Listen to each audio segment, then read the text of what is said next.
Welcome to the Positive Sports Podcast. I'll be your host this evening, Irritated Ed. And alongside me today, my much happier co-host, my brother Alex. Alex, how you doing?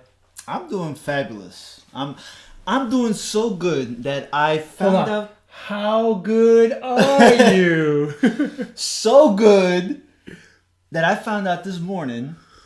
Mm-hmm. No, I'm not going to be a father again. I lost 3 pounds during Thanksgiving break. Dude, how is that possible? I have no clue. So, I told you last week that we, a fitness challenge at work and weigh-in is every Monday from now to like January, middle of January, something like that. And so I got on the scale and it said I was 3 pounds less. Dude, that's amazing. Where did you go for Thanksgiving? What did you do for Thanksgiving? I ate. Then I ate. I didn't go to the gym, and I ate some more. That's amazing. That is. My body fat went down like 0.02%, which is the most important. How is that possible? I have no clue. I don't know. That's amazing. I put on weight. I'll take it. That's a great way to start off my Monday. I put on weight, and it's not just the beard. Let me tell you. Now that you let me know that you're irritated, you're going to irritate me even more. Yes, yeah. But I have some good brotherly advice for you. This is the way it's gone for the last 30 some odd years of our lives. Yeah, but I got some good brotherly advice for you. Okay. Being that you're irritated, there's nothing better than shaving your head. I say you shave your head. I might. And let me tell you something. Like, I don't... Look... The way it looks, the beard, I don't care one way or the other. Sometimes I think it looks good. Sometimes I think it looks terrible. It's got a lot of gray. It reminds me how old I am. Sometimes I don't give a shit. A lot. So I don't. I kind of go back and forth with it. But there are points in time where I'm just like, this thing is just, it's out of hand and it's itchy and I'm ready to just shave it off. I think you should. And so I was away this weekend for Thanksgiving, and Saturday, as my irritation over the Michigan game increased, I was like, I gotta shave this thing off. I gotta shave this thing off. And I was like, I don't have any clippers because you can't take a razor to this thing now, right? It's like a forest, like trying to cut a forest with a lawnmower, and I'm just like, I gotta get. And I started to it started to really irritate me. Like I almost went to Walmart. Oh man. And got clippers. But then I said, no, I got a week to go. I'm going to go another week. And then who knows what's going to happen on December 1st. Well, you know what? That decision that you made to not cut your hair, I bet if you would have cut it, those are some of the decisions that you regret the next day. Like waking up in bed with someone that you probably did not plan on the night before. Yeah, and I was completely sober, so I didn't even have an excuse. Although, I'll tell you what, I should have been drunk. I know you don't do college football very much, but... So now we're down to the conference championship games. And, of course, for me, I'm a Michigan guy, so it was very disappointing. Is that why you're irritated? That's got to be why Well, that's part of why I'm irritated. I've been irritated since Saturday. But it's amazing to me, and they do this in every sport, but... As Michigan lost their first game to Notre Dame, they did not look great, but they didn't look terrible. And all of a sudden it was, Jim Harbaugh sucks, he should get fired. They rattled off 10 straight wins, some very impressive wins against some good teams. Yeah. And Jim Harbaugh's taking them to the next level. There's talk about them making the playoff. And they lose to Ohio State, and now we got to fire Jim Harbaugh. It's amazing to me. There are guys in this business, in this sports world, that are so polarizing that everything is a doom and gloom, right? It's either they're the best coach ever or they need to be fired. Right. It's ridiculous. I think it's the damn media. It really is the media, especially when you have a coach like Jim Harbaugh. Right, Jim? Is it Jim or Jim? John's the one with the Ravens. Right. Okay, Jim, and coaching at the University of Michigan. Big name school. It magnifies things, and it's really sad, I think, because Michigan had a great season. They didn't beat unranked teams. They beat a few ranked teams, and they beat them handily. I mean, they beat Wisconsin, Michigan State, and Penn State. They beat Penn State 42-7. Yep. They didn't win by like a field goal. Right. They drubbed some teams. And and when it comes down to these rivalry games, again, I'm gonna say one team can be 0-10, the other team can be 10-0.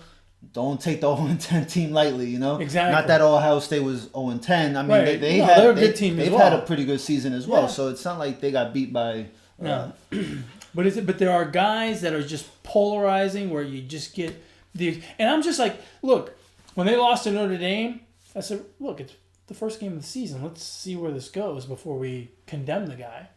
And as they were winning 10 straight, I said, okay, they're having a good season, but, we're Michigan, we want to get to the playoff.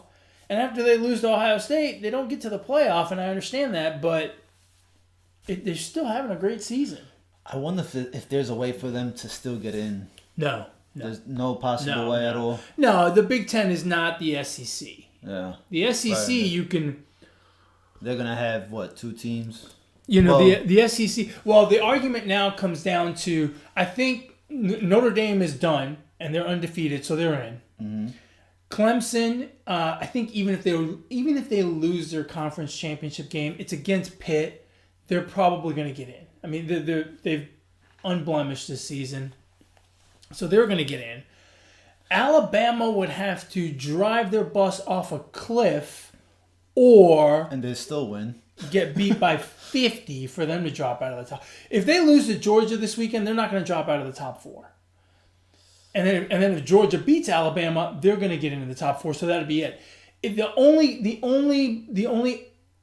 only discussion point is if Alabama beats Georgia, then who will be the 4th team to get in? Will it be Oklahoma if they should beat Texas in their conference championship game, or will it be Ohio State if they win their Big Ten? If they win their conference championship game?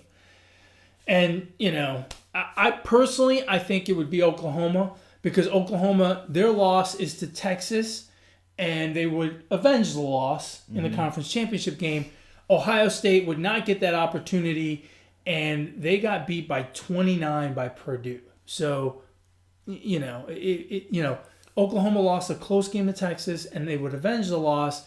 Ohio State lost by 29 to Purdue.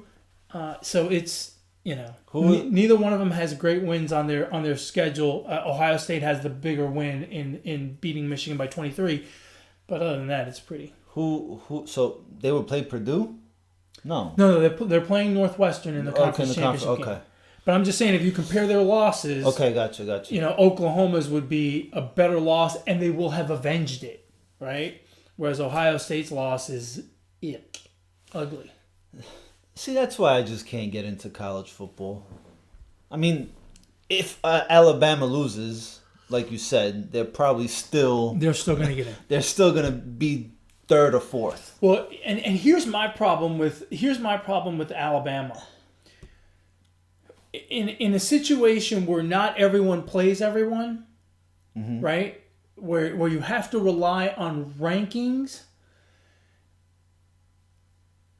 Alabama has a built-in advantage because the SEC, everyone thinks the SEC is the greatest thing ever, and ESPN talks about them all the time. People on ESPN have been comparing them to the Golden State Warriors, and they've been saying they've been trying to they've even pushed it to Vegas to see what the odds are if they played the Bills or the Browns or some other terrible NFL team, which is just absurd. I'm sick of that comparison. Absurd. It's absolutely absurd. And, oh, by the way, ESPN did a preseason thing with Alabama, so Alabama got even more pub.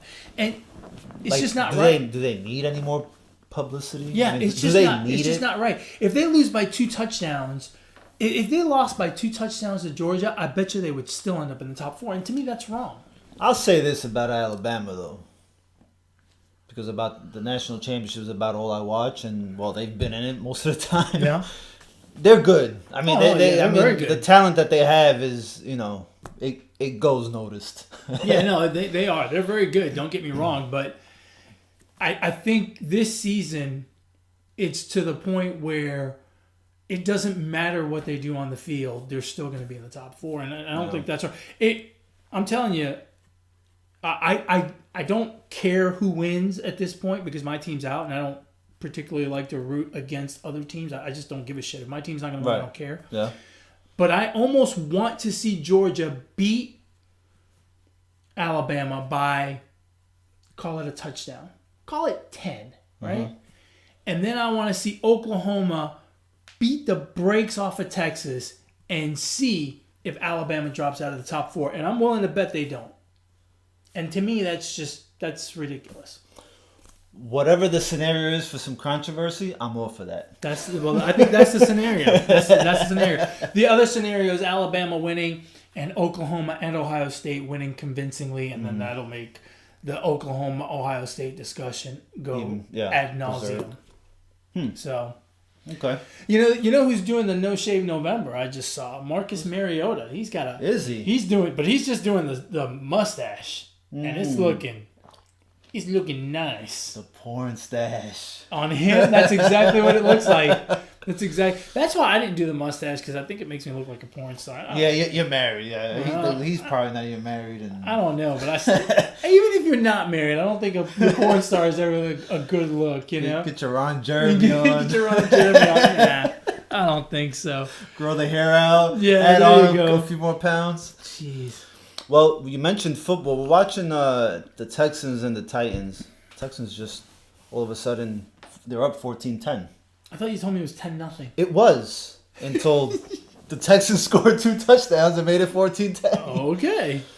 So what'd you think about any takeaways from the Thanksgiving games? I mean... man, I do not get tired of watching the Saints play. They're impressive, man. Can they be stopped? Well, yeah, they can be. I mean, a little Fitzmagic and they're toast, right? That's the last time they lost this season. Yeah. Look, any team can be stopped, and certainly in the playoffs, I think that a matchup with the Rams again is going to be pretty interesting to watch. So of course anything can happen on any given Sunday, but I do think that the Rams and the Saints are head and shoulders the best teams in the NFC, and they're very obviously on a collision course for a conference championship game because there's nothing coming out of the NFC East or the NFC North that looks even remotely impressive. And whereas Carolina looked good at 6-1 just 3 weeks ago, 6-1, yeah, they were 6-1. Oh, they've lost 2 in a row. They lost 3 in a row. Oh, 3 in a row. 3 in a row. Hold on, you gotta pump your brakes. Pump your brakes. You can't say the NFC North and nobody's coming out of there without mentioning the Bears. Well, yeah. Come on, bro. But I'm not sold on the Bears. Why not? Well, because they still have Mitch Trubisky at quarterback, and that's if he plays because it doesn't matter. It doesn't matter. No, their defense is really good. It's going to keep them in a lot of games, but I'm not sold on the Bears. I don't know, man. And I'm not sold on the Vikings. I think the Vikings are going to be that one team that kind of goes on a little streak here.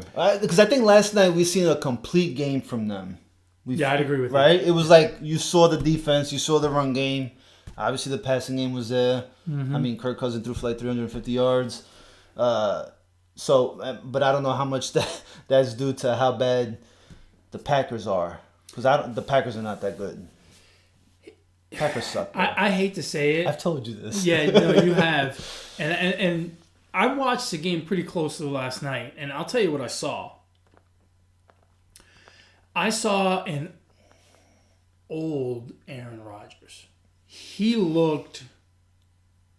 I'm not sure if it was him. I'm not sure if it was the play calling, but he looked particularly old. He looked particularly slow to me, more so than I've ever seen him before.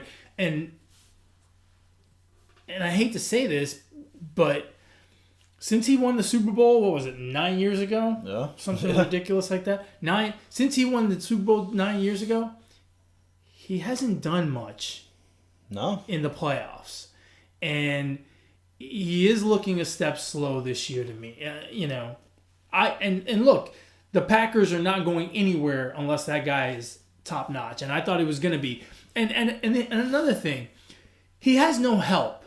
No, he doesn't. He has he no really help. Doesn't. And this is where I get really irritated with the greatest of all time conversation, because there's another guy in the NFL that has no help. Right. And when they matched up a few weeks ago, different results. All we talked about was how great Aaron Rodgers was, and we didn't even talk about the other guy, that 41-year-old guy who's got 9 Super Bowl appearances and 5 rings. We didn't even talk about him. Yeah. I totally agree with you there. He has not had a lot of help, especially on the defensive side. Right. I mean, he's always had receivers, never had a running back. How big is not holding on to Jordy Nelson? Yeah, right. Well, that's what he was complaining about. I think during the off season was that Yeah. And that offensive line is not good. I mean, McCarthy's out of there, bro. He's gone. Well, not having the talent is not his fault. It doesn't matter. He's gone, bro. You think so? The Packers are not that kind of organization. You know who I compare Aaron Rodgers to? Take away the rings, take away MVP. The ring. He's only got one. Right. Okay. Well, I was gonna compare it to the other guy that has rings. Oh, okay. but take all that MVPs. I compare him to LeBron James because the way I feel like he begs for help.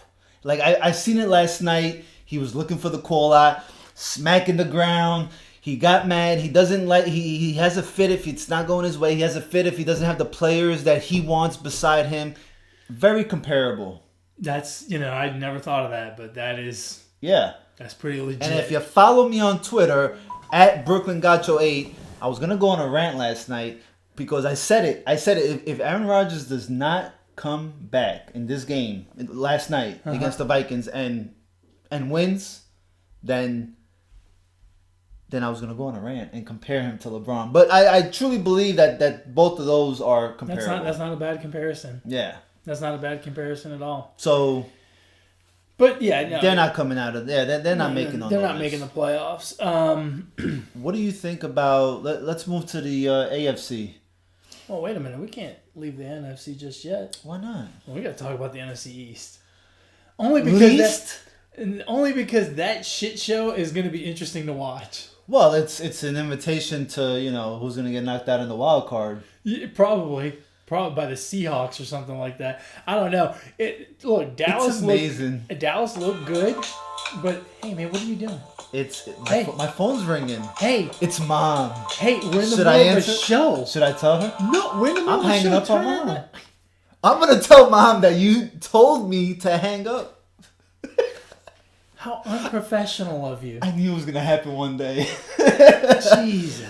It only took 48 episodes. That's not bad. That's pretty good. I was aiming for 50. I was close. Almost. Well, maybe in the next 50.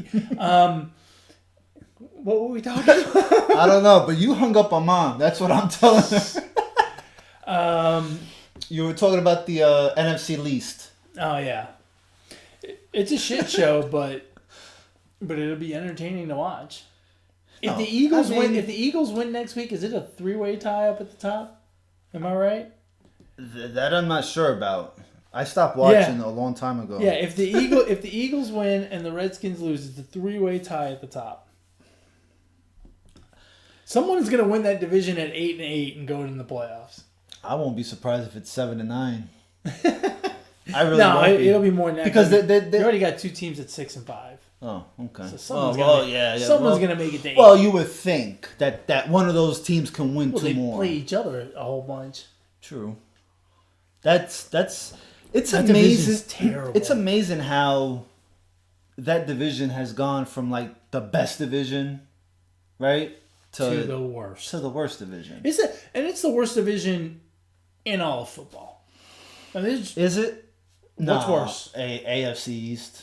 That's a pretty bad division. Yeah, but at least they have one really good team. Yeah, but they got that's a bad. They got one really good team though. The NFC East has 0 really good teams at this point. God.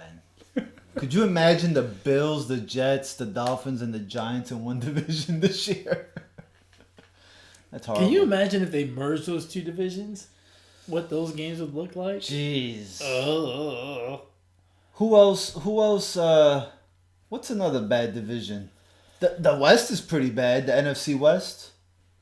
No, well, but again, you've got a Super Bowl contender in that division, and the Seahawks are playing good football. They're playing better. Yeah, I'll give them that. they're playing better. They're a decent team. Could that be the team that makes the run in the NFC? There's always that team, and we're right about at the mark, the 13th week. Yeah, no, you know, but I still don't. You don't think so?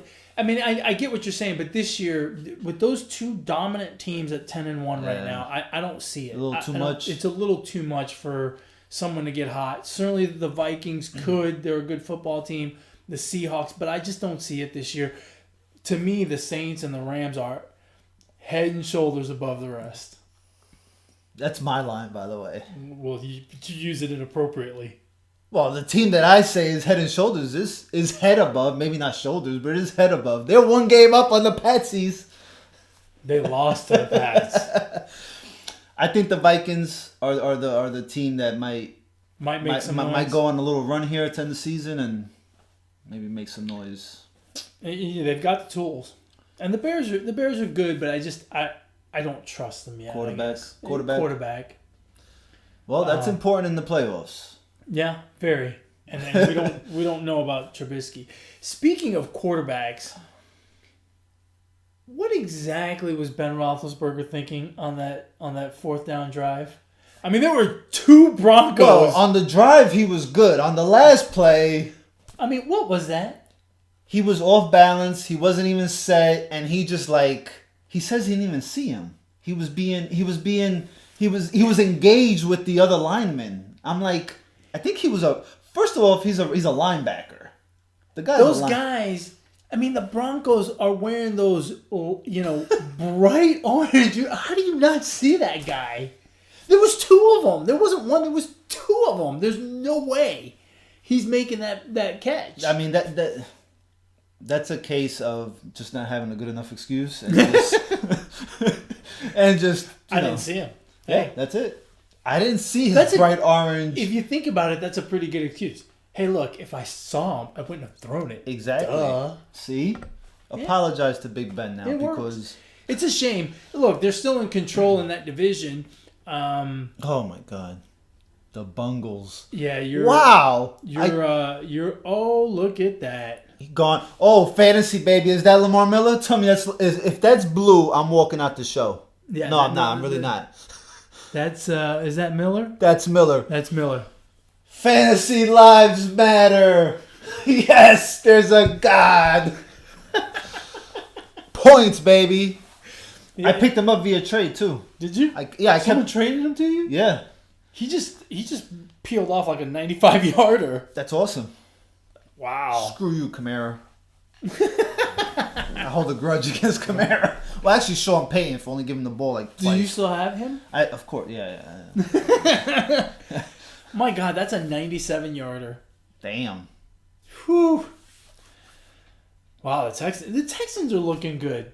Now that we're talking AFC, so your sleeper team has gone to sleep. Listen, Alex's sleeper jinx is in full effect. Well, that's not true because you picked Texans and Saints in the Super Bowl. Yeah, the Texans have reeled off 7 straight, looking good tonight. The Saints are 10-1. So you're not, it's not the kiss of death yet. I like to be perfect. But the Bengals, on the other hand, oh man, what do you think about Baker Mayfield dissing Hugh Jackson? I don't think it's a diss. He's right. I totally agree. It's not a diss. It's absolutely right. And look, we have praised the Patriots for years because they do things the Patriot way and everything's about that team and they're very, they don't care about anything but their team and they focus on the task at hand and nothing else. And that's what Baker Mayfield is doing. And that's what he did. And look, he's right. I'm not saying that Hugh Jackson shouldn't have gone to Cincinnati. It's a free market. He got fired.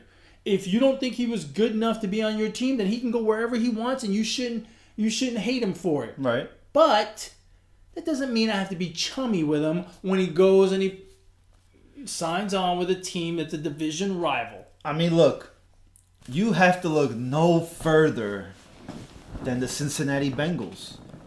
The culture in Cincinnati has not changed with Marvin Lewis. Right. The culture in Cleveland was not changing with Hugh Jackson. And what he did last night was a culture-changing move. Yeah. Yep. So I agree. And look, I don't particularly have a problem with the defensive back that gave the ball to Hugh Jackson. I don't have a problem with it. I thought that was kind of funny. But I kind of don't like it either. No. Look, respect the guy all you want. Shake his hand after the game, give him a big hug, take him out to dinner, whatever. But during the game, nah, man. I think that was a case of being at the right place at the right time. Seriously, yeah. Because I mean, he caught the interception. Yeah, right in front of him. I get it. But But I have no problem with Baker Mayfield and people talking about, oh, he's got a chip on his shoulder. Nah, man. He's, look, he's the enemy. And you don't have to be chummy with him. Yeah, no, I got no problems with it. I kind of liked it. Well, he's got that moxie on about him, You know what? But that's what Cleveland needs. Yeah, they do. That's what they need. That's what they've needed for a while, and as long as he backs it up, he can have all the moxie he wants.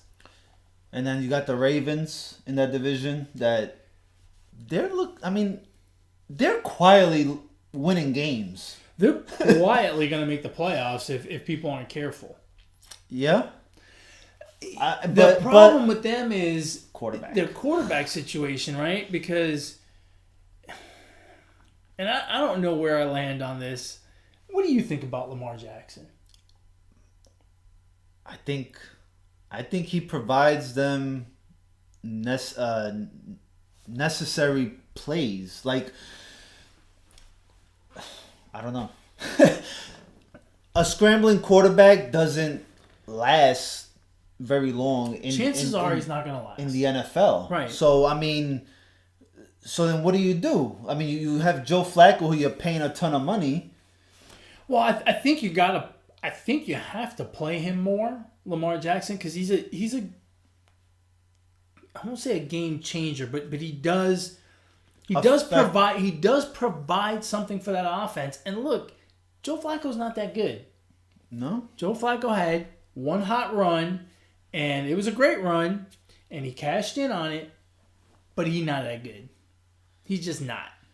I mean, think about, Michael Vick. I mean, defenses had to prepare for him. Yeah. And I'm not saying Lamar Jackson is going to be Michael Vick.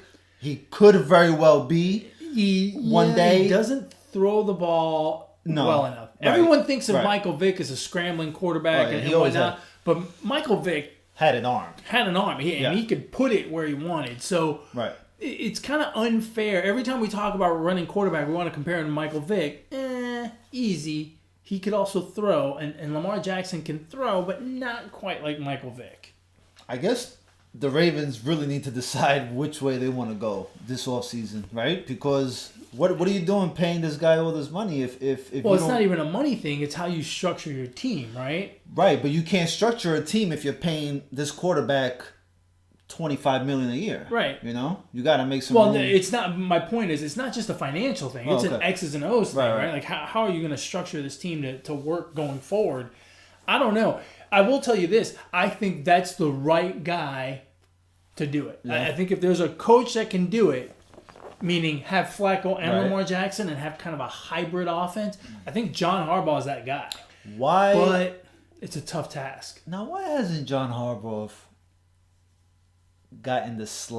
received the slack that McCarthy has received? Won Super Bowl, and they haven't. Well, because he hasn't done it. He hasn't had the greatest quarterback of all time on his that's right. Okay. That's the difference. Understandable. I think he's more of a player's coach too. They respect him a little more. And plus, remember, Baltimore has been built on defense for years as opposed to offense, and true. So we tend to be less critical of coaches who have built their teams on defense if their offense isn't so good, right? So makes sense. Whereas with the Packers, it's always been about the offense. True that. Who else? That's about it. Right? In the West? Talk about the West. The Chargers are looking great. Melvin Gordon went down. He might not be back to the playoffs. That's a huge loss for them. They play the Steelers next week on Sunday night. And that's a big game for both teams. Although I think the Chargers, even if the Chargers limp the rest of the way, I think they're going to get in. They're 8-3, and the Ravens and the Colts are at 6-5. But other than that, Phillip Rivers went 25 for 25 yesterday to start off the game. Man, impressive or not? Because I've seen a bunch of tweets on Twitter talking about 25 for 25, 200 and something yards, and people are saying, "Oh, well, he did it on checkdowns and it was averaging 2 point something yards." I mean, 25 for 25. I mean, look. If you go 10 for 10 and there's 5 checkdowns, okay. I'm not that impressed. 25. But 25? Give the man his credit. Yeah, look. Anytime you can go... In today's NFL, with those big linemen, something could have gotten tipped.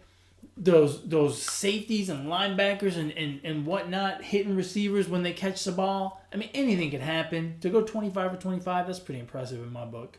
I mean, I remember doing that back in my day, but I never got, Twitter wasn't around, so they wouldn't. So no one gave you a hard time about it. So 21 points now. The Texans are just pouring it on here. 21-10. Well, the Titans are hard to figure out. They are. They've had some games where they've played great, and they've had some games where they've just shit the bed. No, the team that's been looking good lately are the Colts. Now, I don't know how much longer they can keep it up. They're 6-5, right? And have they won like 4 in a row? I think so, and they're doing it they're doing it without giving up sacks. Like, when rightfully so, they should protect the heck out of Andrew Luck, right? Yeah, absolutely. Absolutely, they should protect him. Let's see. So they've won 1, 2, 3, 4, 5 in a row. Holy cow. Now, mind you, in those 5 games, I mean, they haven't beat a whole lot of good teams either, right? Jack. They've beat the Bills, the Raiders, Jaguars, Titans, and Dolphins. Oh, and they get the Jaguars. 6 in a row. 6 in a row, because if you're playing the Jaguars, you got to hope and pray that Jalen Ramsey says something, because then all of a sudden... Josh Allen comes back after being injured for most of the season. He didn't have great numbers throwing the ball, but he had 96 rushing yards. So and he had a touchdown. He had like a 45-yard running touchdown. Right. Either way, he had like a couple touchdowns. Yeah, I mean, which Josh Allen and no turnover. Well, he fumbled once, but he didn't have any interceptions. But Ramsey talked about him in that whatever article before the season. And if I'm the Colts, I send a reporter to Jacksonville and I ask him 50,000 questions about Andrew Luck so that he can call him trash and Andrew Luck can throw for 350 yards, score 2 touchdowns, and they win. What a mess the Jaguars, huh? After having such a great season last year, they fire their offensive coordinator. Blake Bortles gets benched. Look, I hope they do the right thing by Blake Bortles. Right? And what? They should release him so he can latch on to a Super Bowl contender and take them the rest of the way, right? I mean, the Bears. I mean, right? Well, I mean, if Trubisky's hurt, right? I mean, maybe bring him in as a trade for him. Bring him in as a backup to Drew Brees in case Drew Brees goes down. I mean, if you're a contender, you got to do it. This guy will give you 90-something yards on the ground in a and then 75 in the air. Yeah, I mean, that's 165 yards. They are a mess. Yeah, it is. But things were looking up for them, right? I mean, they looked last year. Yeah, and they started okay this year. Even going forward, but they started okay this year. They won their first couple games. Now they just look like they're in complete rebuild mode. It's not even rebuild. Now it's just a dumpster fire, right? They're just terrible. It's a mess. It is a mess. And I hate to say it, but this is what happens when you let the inmates run the asylum. And that's a team with a weak, in my opinion, a weak head coach. And they got all these mouthpieces in the media. And you got Leonard Fournette coming off the bench to get into a fight.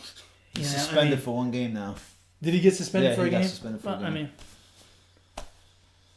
You know what? Good fight, though. That's what I was gonna say. So one of the best NFL fights I've ever seen. Yeah, but I need to see more body shots. I don't want to see head shots while the guy either that or just take off your helmets and then fight. Well, no, don't take your helmet off. Why not? Protection. Well, then stop hitting the other player on the head with the helmet on. I don't understand. Sweep the leg. Yeah. I don't know why they swing at the head, but get him, Daniel. Oh man, well, that pretty much covers the NFL, don't you think? I think so. I mean, it was. So I was looking at the at some of the betting trends of the NFL like the past 2 weeks, and it's been like public. So it's like no real upsets or no no real been pretty quiet. Games that have swung the other way. Yeah, it's been kind of the last couple of weeks. It seems like everything's kind of settled down, and you can kind of see where things are going. Yeah, this is the good point. teams are winning, the bad teams are losing. Exactly. It's kind of status quo. This is the point of the season where you separate the good. And... Well, at this point, the teams are banged up, and the effort's not there sometimes. True. And you just kind of look like limping along, hoping for the season to be over. I'm surprised at the in-season moves on certain coaches and stuff, but in some situations, I think it's the right thing to do. I think in Cleveland, it was absolutely the right thing to do. Yeah. That was a toxic situation apparently, and so Agreed. I'm normally not a big fan of doing stuff during the season, but in a case like that where it's just going to deteriorate further, and especially when you have a young quarterback, it's probably best to just... Well, in football, it's only 16 games. If you got Hugh Jackson in baseball, keeping him for 162 games is just too damn long. Right. But that's that's why usually you just kind of let it be in the in the NFL. They let it go. The Jags coach is going to get fired. Yeah, there's no way he's sticking around. He's gone. What if Tom Coughlin comes out of coaching retirement? Who else is going to get fired? McCarthy? I don't know that McCarthy's going to get fired, bro. McCarthy? The Packers are not like that. 10 years, bro. That's a long freaking time already. Yeah, I know, but there's certain teams that are not quick to fire. The Giants, the Packers, the Steelers, the Chiefs, the Patriots, but the Patriots have had a lot of success. Those teams are not quick to fire. I won't be surprised if the Seahawks let go of Carroll. I think that has run its course. Yeah, I agree with you that it's run its course, but I don't know that it's... I don't think the end result is going to be bad enough for him to get fired. I think they're going to end up 8-8, 9-7, and they're going to keep him. Yeah, I can't think of another team. Belichick, he might be on the hot seat. I mean, if he goes to the Super Bowl again and loses, that's going to be it for him. What else we got? I don't know. Wrap it up, or? What else you got? Tell me what you got, bro. I got nothing, man. Nothing? We'll make this a short one. Let's make it a short one. Monday Night Football's on. I got to go watch my future Super Bowl team. The Texans? The Texans. Hey, folks, if you want to get a hold of us, if you want to chime in on all of our football talk, you can reach the show via email at positivesports10@gmail.com. Positivesports10@gmail.com. If you want to get a hold of me, you can do so on Twitter at eMontana21. And if you want to get a hold of this guy, on Twitter at Brooklyn Gaucho 8. That's the number 8. The number 8. As in his IQ. Or his age. Or I act like it sometimes. Or how he acts, yeah. You should see me up in that pantry sometime. Getting snacks. You got a shout out? What kind of question is that? I don't know. I don't. I was thinking about it while you were doing our plugs. I don't have a shout out. I don't know. I don't have a shout out. I don't have a shout out. I can't think of one. I don't have a shout out. I'm gonna wait until you have one. We're gonna be here, dude. The game's gonna be over. I don't have a shout out so much as I'd just like to bring some recognition. Yesterday, I think it was yesterday or maybe day before yesterday, Bob McNair, the owner of the Texans, passed away, and usually owners aren't a big deal unless their name is Jerry Jones, but Bob McNair brought football back to Houston after the Oilers left for Tennessee years ago.